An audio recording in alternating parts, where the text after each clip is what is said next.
Can we first give a really big round of applause for Sumeera?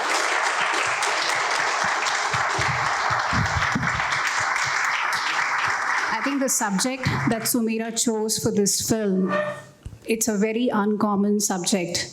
People usually don't dare pick up such topics. So kudos to you really for doing this. So thank you so much. Thank you. And I'm quite surprised that I actually am watching the movie today with all of you. The second time I watched it at home yesterday. And the kind of impact that I felt today, I'm really almost like on the verge of tears because I was very deeply moved by the film today. How many of you could resonate with the movie? And if I may just ask you, what is that one word that you are left with after seeing the film today? Just that one word. What stood out for you? Anyone, you can just say it out loud. Speechless, okay. Anybody else? Real. Poignant.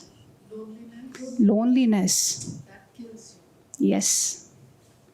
In fact, I was making a list of words that were coming to me as I was watching the film, and my list was getting longer every few minutes. The words that came to me were loneliness, dependence, how dependent they were on each other, the companionship, the lack of purpose, and that lack of engagement that they felt, ill health, desolation, emptiness, and ultimately it was frailty. We could see them aging, and this is over 4 years that you... Over 4.5 years. 4.5 years that this film was made.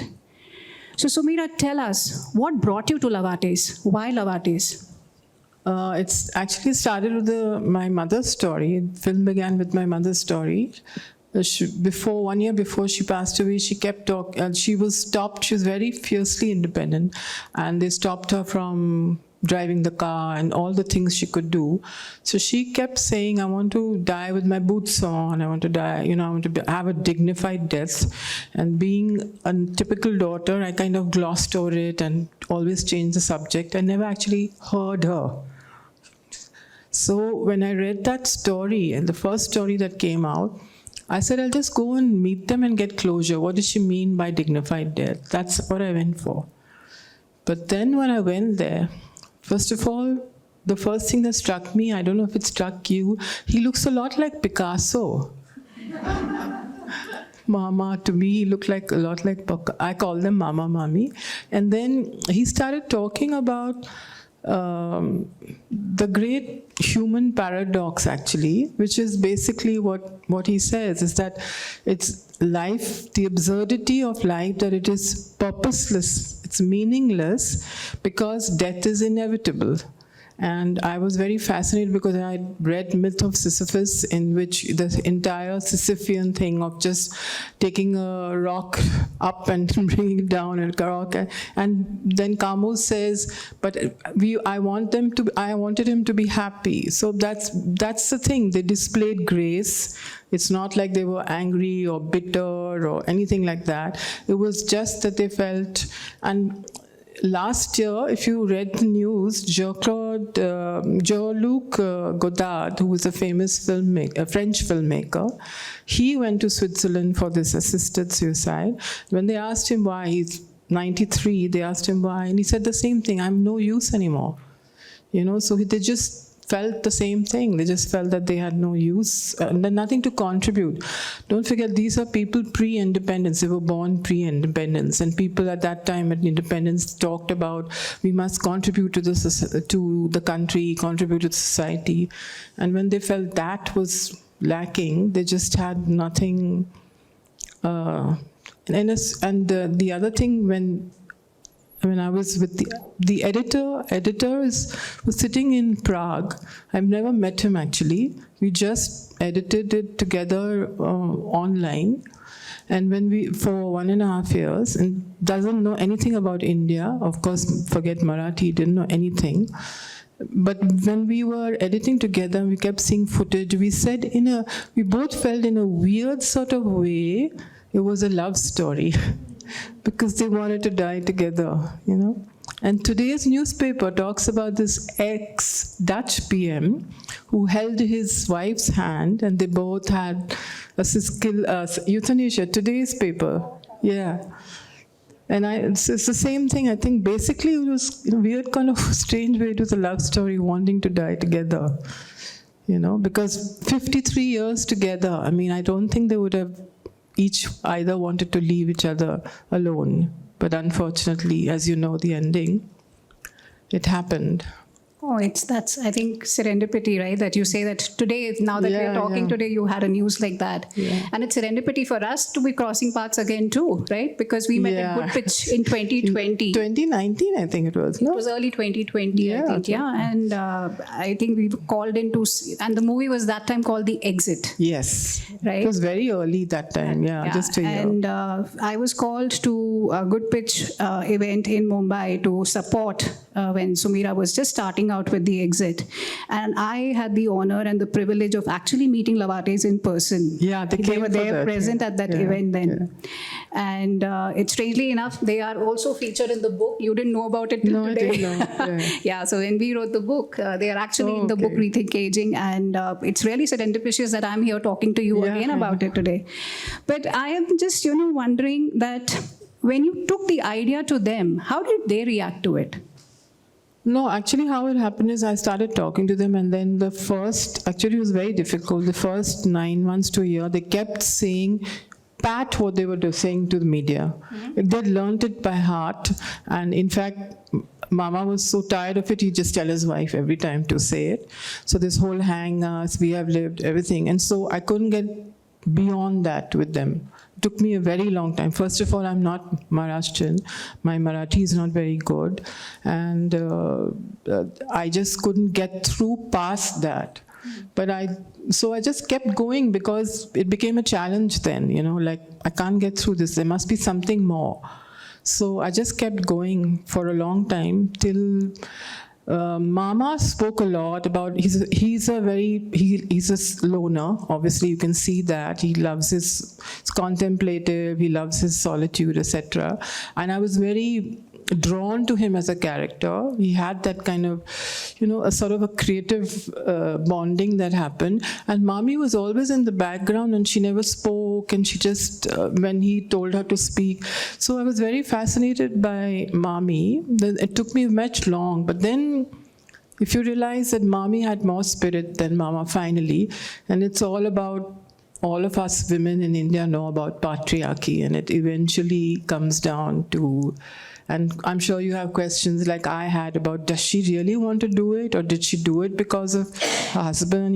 These things do come up, especially in arranged marriage, that time, born in like the 1940s kind of thing. And then after that, once I cracked them, then I actually became part of their family, and I became actually when the brother, they only have one brother, her brother, whom they're very close to, and when he would go to States to see his children, they would leave all the medicines, caretaking, everything with me.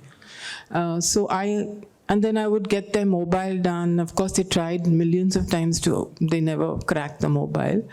But it became, this is a great thing about when you go to meet characters in documentaries is that you kind of, they taught me a lot. It's not only that I went for this story.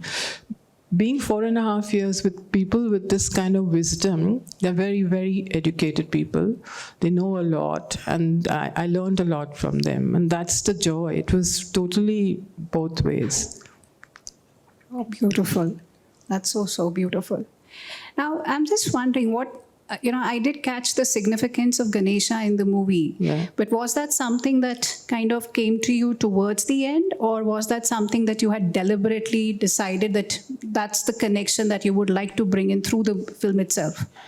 Well, I'm quite an intuitive filmmaker. I don't like really intellectual filmmaking. I like intuitive. As soon as I went to the chawl, and this sculptor, by the way, is one of the last 5 sculptors in Bombay who uses that real clay, is right in in the chawl when I passed him and I saw the process, and I drove the DP crazy because she just couldn't understand why I was shooting. We were shooting full days with this, but somehow in my head, and then the editor actually also understood it, that I wanted to have a metaphor for birth, life, and death. So that's why I used it as a metaphor for birth, life. And this whole cycle of life, I wanted to show in a metaphorical way, along with, obviously, the reality. But I think also the significance of how with Ganpati, we allow him to go. Yeah, that's what I We were not allowing them to go even though they wanted to go. Yeah. I think that I found, hugely significant, that with God, we just bring them home, treat them well, and just let them go. Actually, we just play the whole cycle of life with them.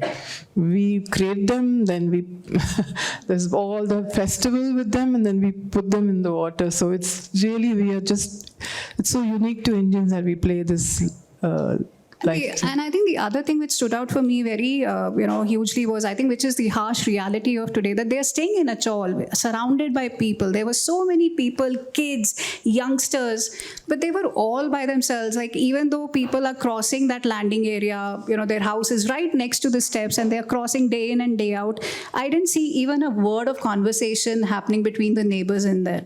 Well, that was the idea, that how do you show an island of isolation, which is them in their little 12-foot by 12-foot partition room. That's how small their room was. So how do you show? I mean, if I just stayed with them and not shown that sea of humanity and the festivals and the events and the seasons, you wouldn't get that claustrophobic sense and density of time inside. So time was told in two ways: the density inside and the transience outside, So I needed that, the chawl. And also I felt some in my head, I don't know if you got it, I felt it was like showing the chawl was like a flashback of their lives, because that's how, when they were young, they must have spent their time in the chawl, because they were there. Like, this chawl hardly sort of has changed. They still use everything the traditional way. Yeah, so. Even so that you said that actually Mama wouldn't use the washroom that they had at home. He would actually go out. In chores, the loo is right at the end of the balcony, and he made one special loo for Mommy, because after she had the leg surgery, right? Very interesting. So I'm just wondering, like, given that you spend this good 4.5 years with them, was this a blessing in disguise for them? Because you actually gave them company and you were spending time with them. How did your relationship with them evolve? As you said, you became their caretaker when Prakashji was not around. Yeah. It was in a strange kind of way. In India, I realized that I don't know if you guys have the same experience. When women become grandmothers, they bring out all the closets all the skeletons from the closet. I mean, then they feel free, And Mommy and I used to have, as just two women, apart from the film, we used to have conversations about patriarchy and about men and, Indian husbands and all. It just, because it frees them, I think. Once they're old and they feel okay, they can say anything. And so there were some really things that I don't think she would want me to speak about, but that was really something. I mean, we really started a bond, and I felt. I must tell you this, that they really walked the talk, because when Mommy died, they did not collect the ashes. She said, I do not want anything to be so. The ashes were left. There was no photograph. There was no puja, nothing. She just said, when I'm gone, I'm gone. And Mama wants the same thing. Mama right now is 93. He's blind and he's deaf. And he's being taken care. Prakash Ji is got a caretaker for him. And he's quite in a bad way, actually. And is he still staying in the same house? Same house, same room, same everything. I do go and see him, but now, he cannot hear and he cannot, so it's a bit difficult. It's very hard to see. Right. Because Mommy did tell me, when I go, because she knew when she had cancer she was going, you must go and meet, you must keep seeing Mama. So I had promised her that I would. I think that is the harsh reality that lies in front of so many of us. I think only few of us are lucky to be well taken care of as we age. But yeah, majority of seniors are by themselves, have to fend for themselves. And there are so many issues. And, running silver talkies, working with older adults for last 10 years now, while I work with a very smaller segment of seniors, but then these are the common issues that they all face. And loneliness being the one which kind of stares them in the face especially when they are getting older, their health is deteriorating, and it really gets difficult for them to really be out and about. And I think even the fact that where Iravati ji says that she liked being social, but then because of the fact that they did not choose to have children, she was kind of blamed for it. Yeah. I think that also the stigma attached with some of these things, even with the conscious choices that one may make. I may choose not to get married, but then I may have an issue, that's why I didn't get married, right? I think those also you brought out very beautifully through the film, that these are real societal issues that we are currently grappling with, even now after so many years. Yeah, nothing's really changed, actually. Nothing's really changed. Yeah. Bottom line, nothing has really changed. So I think there would be a lot of curiosity in the room, what were there... I could see that Narayanji had very strong opinions about life and death, right? But as you said, Iravati agreeing with it, and even though she has a completely different personality. Yeah, I don't know whether she agreed. I'm just saying you could have the question. But then were you able to, as you said, you started talking to them, you started probing a little deeper. What were their reasons for actually taking this option, asking for this option? Simply no use in society or to themselves, and that was it. Actually, they didn't mention loneliness and isolation. The reason why I used that was because my whole thing was to immerse people in a feeling that you otherwise wouldn't get until you get old. That's why I used so many silences and kept it. Sometimes it might have been difficult to watch, but the whole idea was to show people. Because people just, we instinctively, we know how to bring up children. But for the elders, it's a learned behavior. We don't really know how to cope with elderly people, and we think that we know better, and we tell them what to do and what not to do, and when to listen to them and when not to, and brush over all their things. And because I did that with my mother, not realizing and not giving her the last chance to actually hear what she would also probably have just said, I'm no use anymore now, you've gone, everything's done, so that's something that I should at least listen. I think they just want to be heard. I just wanted this invisible section to be visible to people. And after watching my film, if any of you feel, oh, there's this old aunt or my grandmother or my mother, she's in another city, and I must just want to give her a call and just say hello, then this film is not in vain. Because I think just that's all everybody I think wanted, just connections. And that's why I made this film, because it was like dedicated to my mother, saying, I got closure after this film. Then I thought there are so many like us, there's so many like me, and also there are so many people who crib. Like I have so many friends who crib about looking after their parents, and oh God, it's such a hassle, and they're so difficult, and they're constantly calling, come over, etc. So I said, see at least what they go through when behind the doors, when you're not there, when you're not coming home and having tea with them or anything.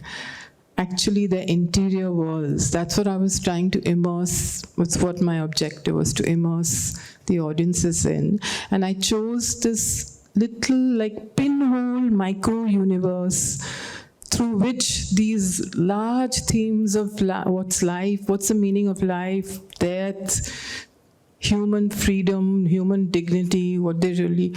if people just thought about it, it would have been, for me, the film's objective would have been done. Very beautifully put.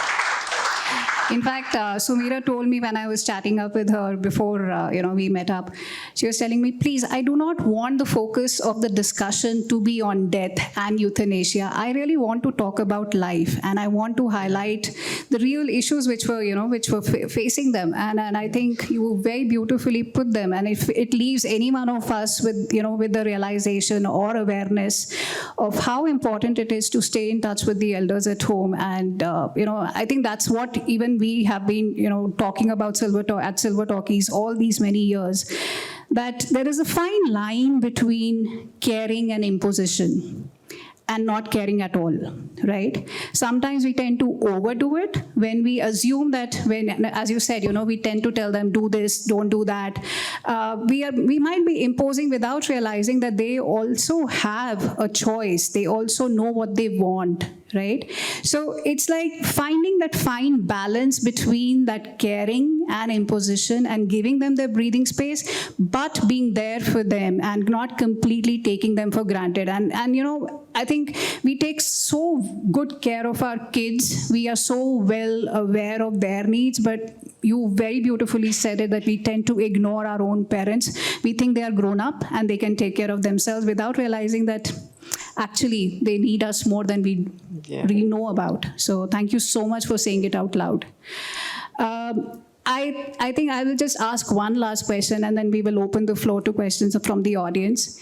I must tell you this, Sumira just shared with me that we are actually had the privilege of watching this film before its international premiere. Yeah. So when is that happening? That is on the 29th of Feb. I'm going to the States, United States. It's the second largest documentary festival there. And it's going to be very interesting to show it there. Let's see how it goes. Yeah, but that's good to start. I've just released the film, so this is one of my first screenings. Yeah, the first screening. One of my, there was, yeah. So it's like a kind of, so please ask questions or whatever you agree. I went to Delhi International Center, and people started fighting with each other over this, this film. So there was so much of, so please, I'm open to ask for questions. So any questions be from really the audience? great. You can raise a hand and the mic will be brought to you. Okay, Lily. My question is, what's your opinion about euthanasia?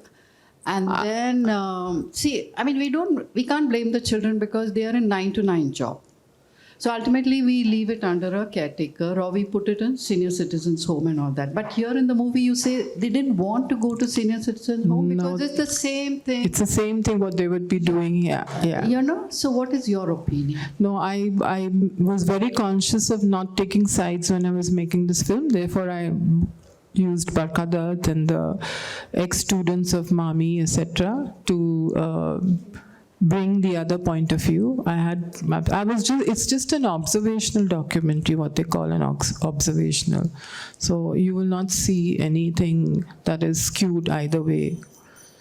So I definitely was sure that I didn't want to bring in any, just wanted to present it as it is. Your opinion about euthanasia? I don't have an opinion about that. Anyone else? 3, yeah. Please. You used, in one of the shots, there was a drilling machine. Yeah. To me, that had no connection to the movie. Did it have to you? If you isolate it, it was used as a sound for Mama. That was the sound idea, design, but it is if you see it in isolation. But what we were trying to show is all those shots that even Bombay is upgrading, and they don't even belong to their city anymore. Because even that is upgrading, whereas their bodies and minds are degrading. That was the idea of using all the city and the machines, etc. But that one shot, if you're talking about, then it's about using sound design to show the discordant mind of Mama's and what he was going through. I didn't see the connection. Oh, yeah. But that was the thought. That was the thought. Yeah, but I can definitely relate to the city changing point of view. I think that did bring out that starkness, yes. Sri, you want to add a question? Hi. So, Mami also took medication. Only after she had cancer. Only after she got cancer. Did they think of not taking medication and like dying earlier? I think it was mainly for her pain. I think pain was her biggest thing. There was nothing else that she took for. It was mainly for pain. I think her argument, if I may expand on that, I think her argument is if you had the medicine with you, couldn't you overdose yourself? Was that not an option since you were keen on it? So, and you weren't given permission? yeah. The thing is that they... See, at one point you want to die, but the other point is you want to take medication, which is making life easier. Right? You could have just given up. I mean,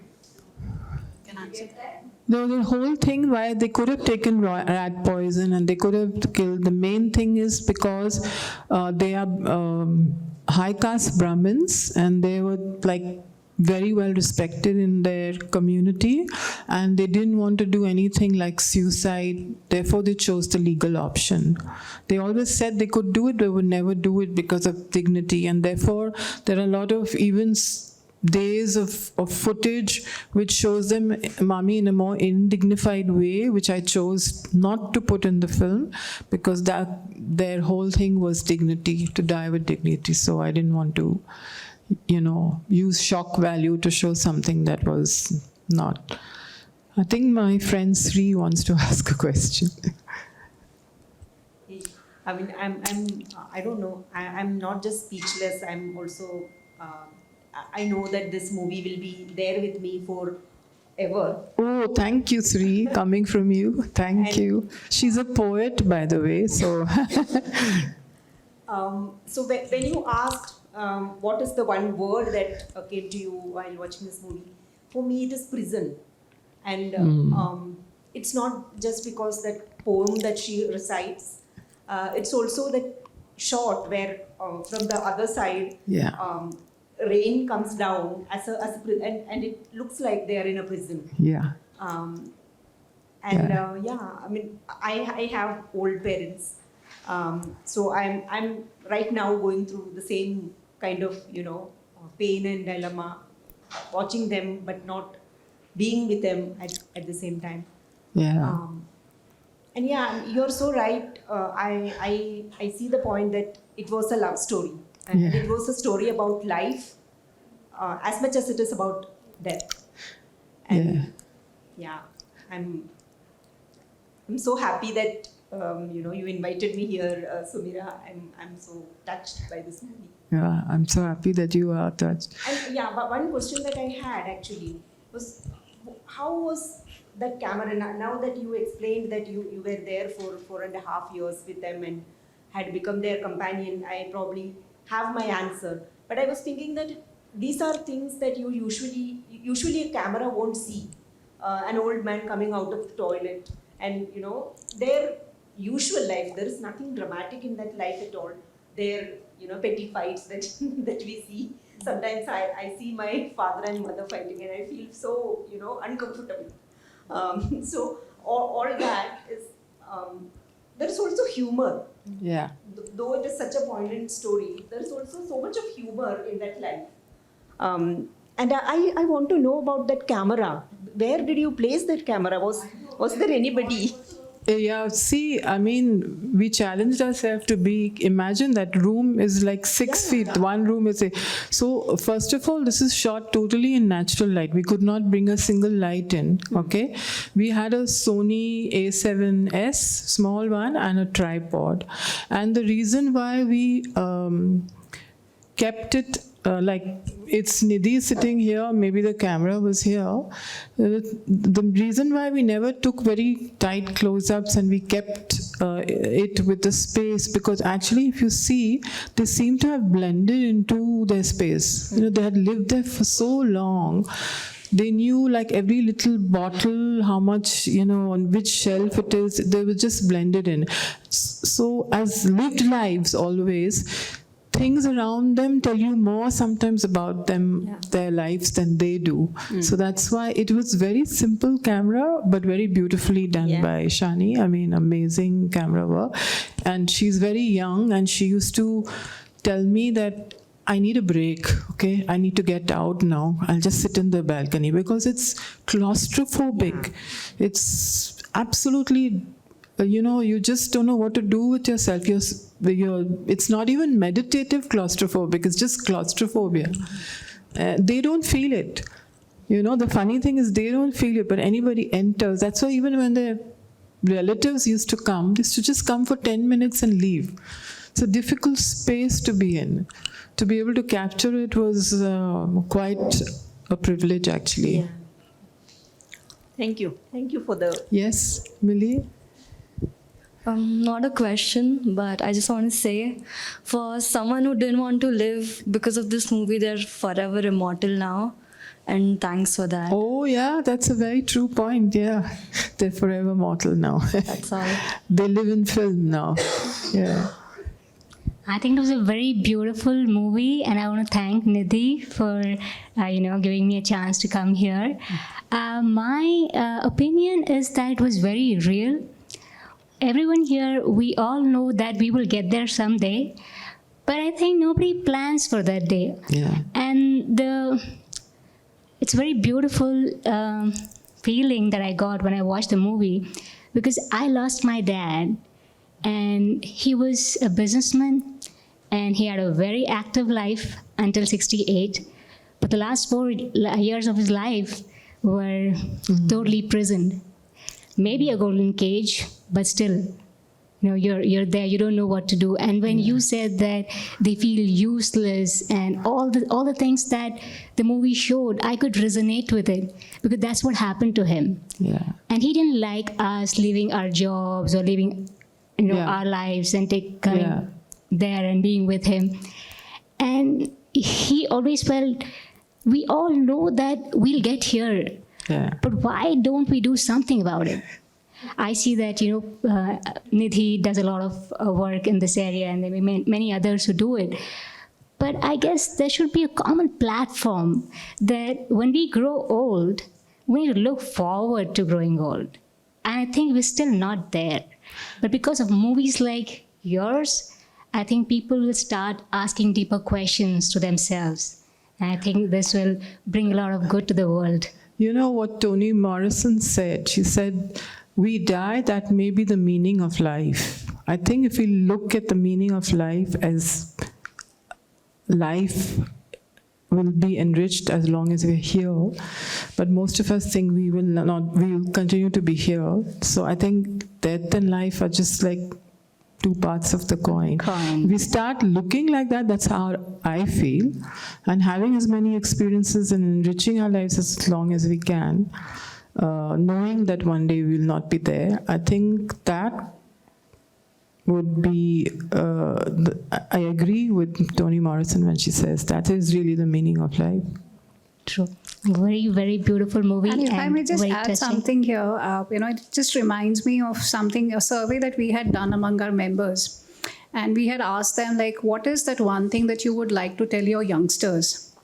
So we had done it as an anonymous survey, and some of the things that we got back were very interesting. These are all older adults that we work with, people who are in the 60s and 70s and 80s. In fact, our oldest member is 96. And the things were that one of them said, don't ask me to hang up my boots. I'm very happy doing what I'm doing, right? Because that gives me that sense of purpose. Japanese people are very well known for the concepts and for the kind of lifestyle the ikigai that we've so popularly come to know about now, right? That is the life purpose that they are talking about. And the concept of moai, that the sense of community. And I think what you just rightly said, something that we can look forward to as we age, and something that we have whilst death is certain and that's the only certainty we have, but how can we lead a meaningful life for the time that we are here? I think that's all that we can aspire for. right? So, and somebody else said that, please stop telling me things to do. And I am available here for you whenever you want to talk to me. So it was a very interesting set of conversations that we had through our members. And I think those are the messages that we want to amplify and know of, because they are coming directly from them. Sorry, you have a question. Yeah, Please. I'm Indu, an old friend of Sumira. Hi, Sumira. Hi. Old colleagues. I want to tell you all. Hindu. Hi, I didn't see you. She must have come in late. Yeah. I want to tell you, especially young people here, that I am one of 3 sisters who did something about our aging mother, and we are so happy, And what we did is, my mother was getting on in years. We have 3 girls. I moved from Chennai to Bangalore, where my 2 sisters are, and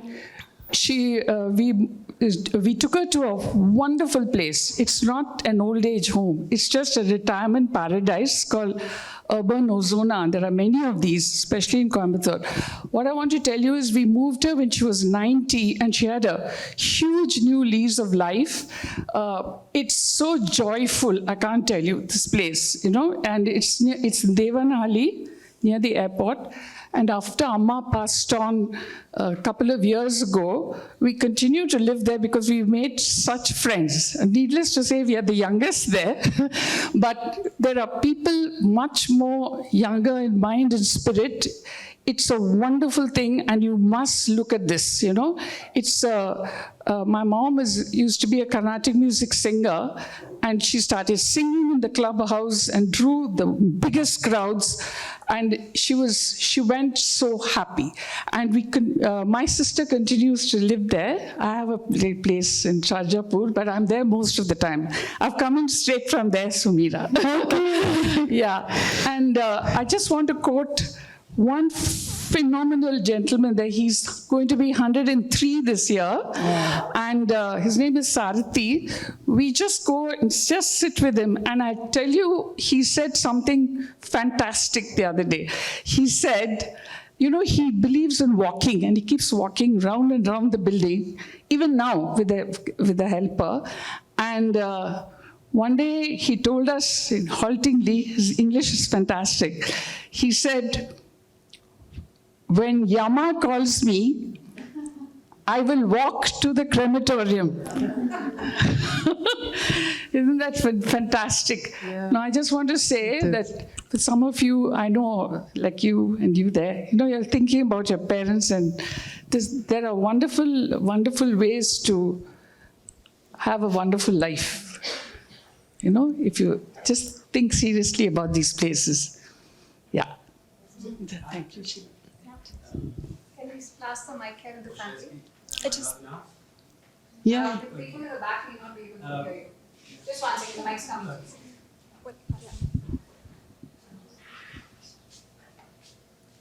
Yes, no, it's here. Thank you very much. I think it makes a big difference what your worldview is, really. Yeah. And, personally, I believe in God. And I also believe in the afterlife. And this life is not the only life that there is. And now this idea of God, the creator God, and the afterlife is something that is shared in various religions. And I feel this is what really keeps me going, gives me meaning in life, because then I understand this life is not the only thing. There is something beyond this. And this life, therefore, becomes meaningful because it is a sort of preparation for the afterlife. And I feel with that, it gives me, hope in the midst of what might appear as, a very sort of, very sort of negative sort of world around us. So I think that's very important. Once one is not spiritually grounded, one is prone to, fall prey to alienation and anomie and despair. So I think faith in God, the creator God, and in a life that comes after this is really what keeps many people going, and that gives purpose to their lives. Well, the couple were religious. They used to pray every day, etc. They did all that. They were Brahmins. They had all the things, but they just questioned natural death. They had a question about natural death.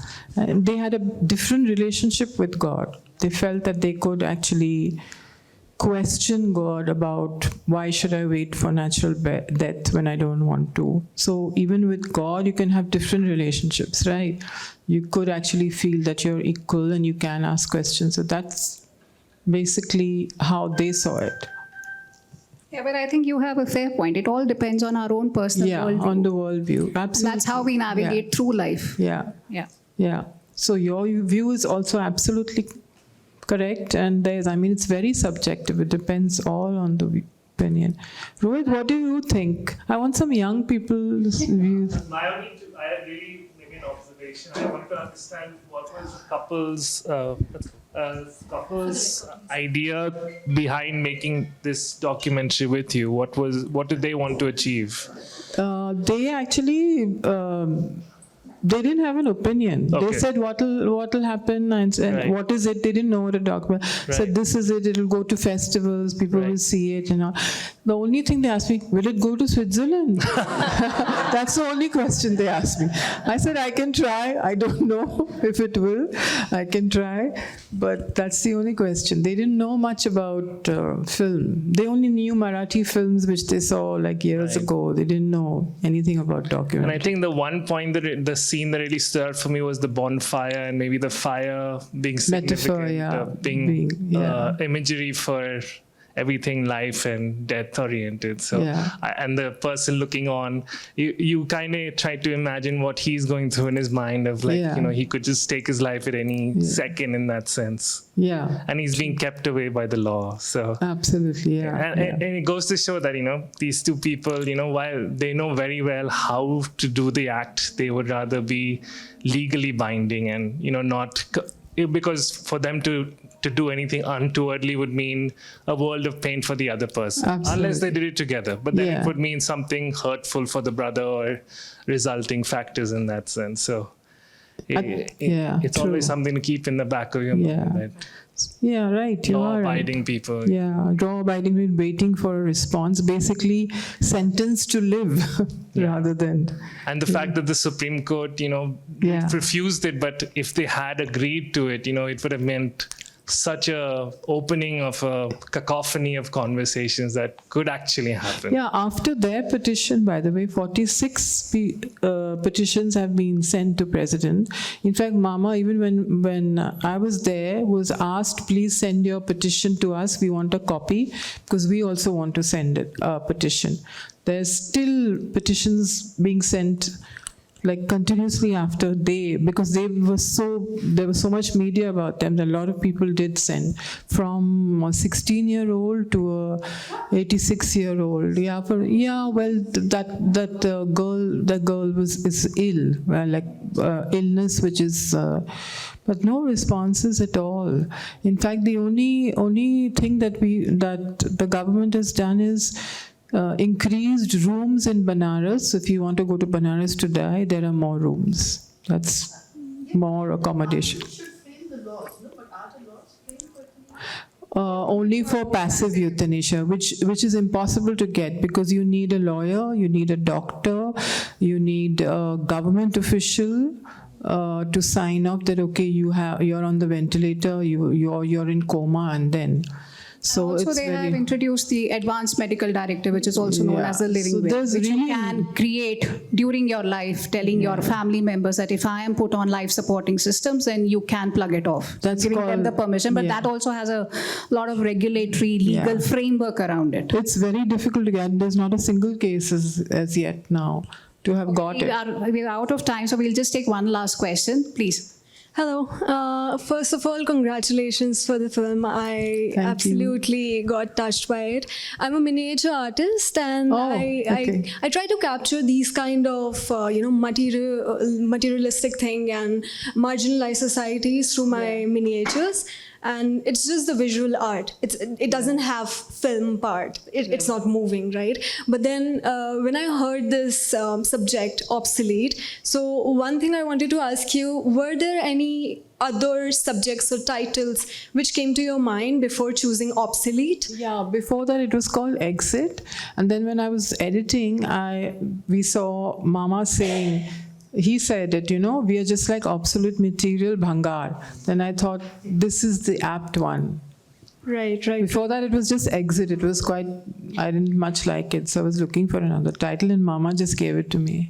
Okay, that's beautiful. I absolutely got touched by it. And my miniature project was Jugaad, so it was very, I could see the contrast and I could relate with that. So it was really good. Yeah, chawl is also, by the way, a dying way of life. It's literally being pulled down everywhere in Bombay. It's also a way of life that's dying because there's a very special community and this porous nature of private and public, which nowhere else it's there. That's also dying. Yeah. And one thing you said about how objects talk around them. Yeah. That point was also very relatable with the topic and the whole movie. It was beautiful. Okay. Thank you so much. On mental illness. Okay, so we now need So I just like to take topics which are under the carpet and pull them out. So thank you so much, everyone, for joining us. I hope you have... thank you so much, Sumeera. We all loved it. Thank you so much.